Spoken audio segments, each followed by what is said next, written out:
আসসালামু আলাইকুম। এটি বানিয়েছেন মোহাম্মদ হোসাইন।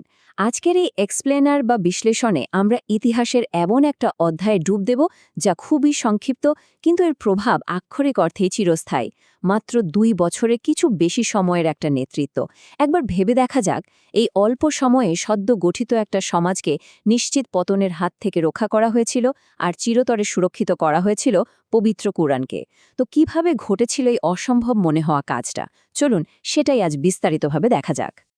আচ্ছা, তাহলে মূল বিষয় প্রবেশ করা যাক। আমাদের আজকের আলোচনার পরিক্রমায় প্রথমেই থাকছে খিলাফতের সূচনার সংকটগুলো। এরপর আমরা একে একে দেখব জাকাত অস্বীকার ও রিদ্দার যুদ্ধ, মোড় ঘুরিয়ে দেওয়া ইয়ামামার যুদ্ধ, মুসাফ সংকলনের সেই বিশাল কর্মযজ্ঞ এবং শেষে আবু বকর রাদিয়াল্লাহু তাআলা আনহুর স্থায়ী ঐতিহ্য। পর্ব ১, খিলাফতের সূচনা ও তাৎক্ষণিক সংকটসমূহ।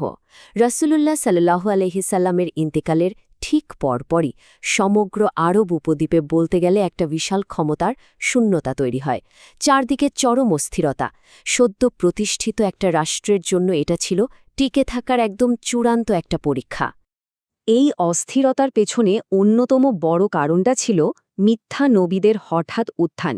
মুসাইলিমা আল কাজ্জাব, সাজাহ বেনতে হারিস, তুলাইহা আসাদি আর আসওয়াদ আল আনসির মতো ব্যক্তিরা হঠাৎ করে নিজেদের নবী দাবি করে বসল।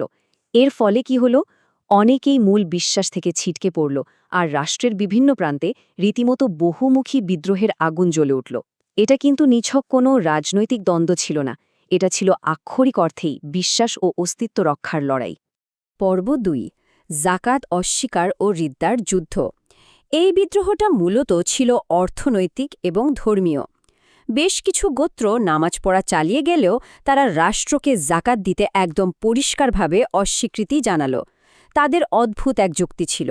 তারা বলতে লাগল যে জাকাত দেওয়ার এই বাধ্যবাধকতা নাকি কেবল রাসূল সাল্লাল্লাহু আলাইহি ওয়াসাল্লামের সময়কাল পর্যন্তই সীমাবদ্ধ ছিল। ঠিক এই জায়গাতেই হজরত আবু বকর রাদিয়াল্লাহু তাআলা এর একটা উক্তি গভীরভাবে খেয়াল করার মতো।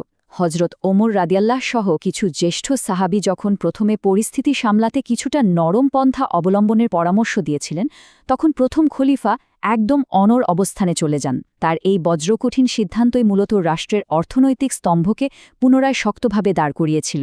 তিনি একদম দ্ব্যর্থহীন ভাষায় বুঝিয়ে দিয়েছিলেন, বিশ্বাসের মৌলিক স্তম্ভগুলোর মাঝে কোনোভাবেই বিভাজন করা চলবে না।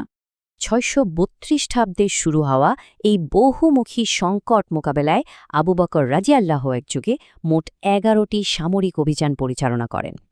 রিদ্দার যুদ্ধ নামে পরিচিত এই ধারাবাহিক অভিযানগুলোর মাধ্যমে ব্যাপক ধর্মত্যাগ আর বিদ্রোহ একদম কঠোরভাবে দমন করা হয়। অবিশ্বাস্য হলেও সত্যি, মাত্র ২ বছরের মাথায় ৬৩৪ খ্রিস্টাব্দে পুরো আরব উপদ্বীপ পুনরায় একীভূত হয়ে যায়। পর্ব ৩, মোড় ঘোরানো মুহূর্ত, ইয়ামামার যুদ্ধ। খালিদ বিন ওয়ালিদের মতো দক্ষ সেনাপতির নেতৃত্বে মুসাইলিমার বিরুদ্ধে পরিচালিত এই লড়াইটা ছিল পুরো সামরিক সংঘাতের একদম চূড়ান্ত পরিণতি। এখানেই মিথ্যা নবুয়াতের দাবির কফিনের শেষ পেরেকটা ঠুকে দেয়া হয়। কিন্তু এই বিজয়ের মূল্যটা ছিল প্রচণ্ড চড়া। ৭০০, এই একটা মাত্র সংখ্যাই একই সাথে গভীর শোক এবং চরম সংখ্যার জন্ম দেয়। কারণ ইয়ামামার এই একটা যুদ্ধেই প্রায় ৭০০ জন হাফেজ, অর্থাৎ সম্পূর্ণ কোরআন মুখস্থকারী সাহাবি, শাহাদাত বরণ করেন। এটা ছিল নিঃসন্দেহে এক অপূরণীয় ক্ষতি।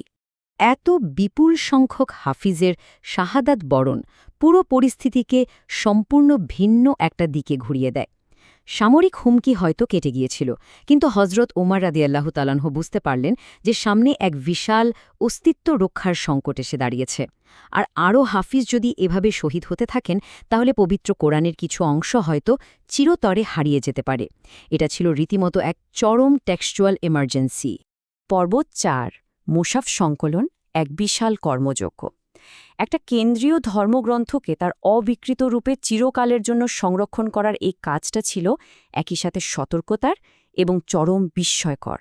এখান থেকেই কিন্তু মূল ফোকাসটা সামরিক রণক্ষেত্র থেকে সরে গিয়ে জ্ঞান ও সংরক্ষণের এক নীরব অথচ যুগান্তকারী সংগ্রামের দিকে মোড় নেয়। এই সংকলন প্রক্রিয়াটা মোটেও সোজা ছিল না। ওমর রাদিয়াল্লাহু যখন প্রস্তাবটা দিলেন, আবু বকর রাদিয়াল্লাহু প্রথমে প্রচণ্ড দ্বিধায় পড়ে যান, কারণ রাসূল সাল্লাল্লাহু নিজে তো এই কাজটা করে যাননি। কিন্তু পরে পরিস্থিতির গভীরতা অনুধাবন করে তিনি রাজি হন। এরপর এই বিশাল ও অতি গুরুত্বপূর্ণ দায়িত্বটা অর্পণ করা হয় রাসূলের প্রধান লেখক যায়েদ বিন সাবিত রাদিয়াল্লাহুর ওপর। স্বয়ং যায়েদ রাদিয়াল্লাহু নিজের ভাষায় এই কাজটা ছিল একটা পাহাড়কে তার জায়গা থেকে সরিয়ে দেওয়ার চেয়েও কঠিন। এখন সবচেয়ে আকর্ষণীয় বিষয়টা হল সংকলনের সেই নিখুঁত আর কঠোর পদ্ধতি। যায়েদ বিন সাবেত রাদিয়াল্লাহু প্রতিটি আয়াতের জন্য ডুয়েল ভেরিফিকেশন বা দ্বৈত যাচাই পদ্ধতি ব্যবহার করেছিলেন। একদিকে চামড়া, খেজুর পাতা বা পাথরে লেখা উপাদান, আর অন্যদিকে সরাসরি রাসূলের কাছ থেকে শুনেছেন এমন অন্তত 2 জন নির্ভরযোগ্য সাহাবীর মৌখিক সাক্ষ্য। এই দুয়ের হুবহু মিল পেলেই কেবল তা চূড়ান্ত করা হতো, কোনো ছাড় নেই।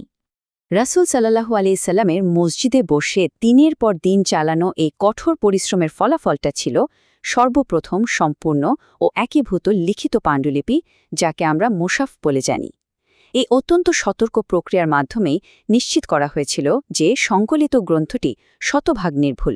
আর এই অমূল্য পাণ্ডুলিপিটি খলিফা আবু বকর রাদিয়াল্লাহু এর কাছে সযত্নে সংরক্ষিত রাখা হয়। পঞ্চম ও শেষ পর্ব, আবু বকর রাদিয়াল্লাহু তাআলা এর স্থায়ী ঐতিহ্য। নেতৃত্বকাল ছিল মাত্র 2 বছর এবং 3 মাসের এক অতি সংক্ষিপ্ত সময়, কিন্তু এর মাঝেই অর্জিত হয়েছিল এমন কিছু ঐতিহাসিক সফলতা যা চিরকালের জন্য ভবিষ্যতের গতিপথ একেবারে পাল্টে দিয়েছিল। বিষয়টা খুব পরিষ্কার কিভাবে দুটো দিকই সমানভাবে গুরুত্বপূর্ণ ছিল। একদিকে অভ্যন্তরীণ বিদ্রোহ দমন করে সদ্য গঠিত রাষ্ট্রকে নিশ্চিত পতনের হাত থেকে বাঁচানো, আর অন্যদিকে পবিত্র কোরআনকে লিখিত রূপে চিরতরে সুরক্ষিত করা। একটা ছাড়া অন্যটা কিন্তু অসম্পূর্ণ। রাষ্ট্রে টিকে থাকার জন্য এই দুটো কাজেরই সমপরিমাণ প্রয়োজনীয়তা ছিল। এই প্রাথমিক সংকলনটি পরবর্তীতে তৃতীয় খলিফা উসমান এর সময় কোরআনের স্ট্যান্ডার্ডাইজড কপি বা মানসম্মত অনুলিপি তৈরি ও বিতরণের মূল ভিত্তি হিসেবে কাজ করেছিল। এই দূরদর্শী পদক্ষেপগুলোই মূলত আবু বকর রাকে ইতিহাসের পাতায় সিদ্দিক বা অতিশয় সত্যবাদী হিসেবে এক অমর মর্যাদায় আসীন করে রেখেছে। এই পুরো বিশ্লেষণের একদম শেষে এসে একটা গভীর চিন্তার বিষয় রেখে যাওয়া যাক। একবার ভেবে দেখা যাক, ইতিহাসের সেই 2 বছর 3 মাস যদি অন্য কোনোভাবে অতিবাহিত হতো, যদি সেই চরম সংকটগুলো মোকাবেলা করা না যেত, তবে আজকের বিশ্বের মানচিত্র আর বিশ্বাসের রূপরেখা ঠিক কেমন হতো? আসসালামু আলাইকুম। এই ধরনের আরও তথ্যবহুল বিশ্লেষণ দেখতে চ্যানেলটি সাবস্ক্রাইব করার আমন্ত্রণ রইল।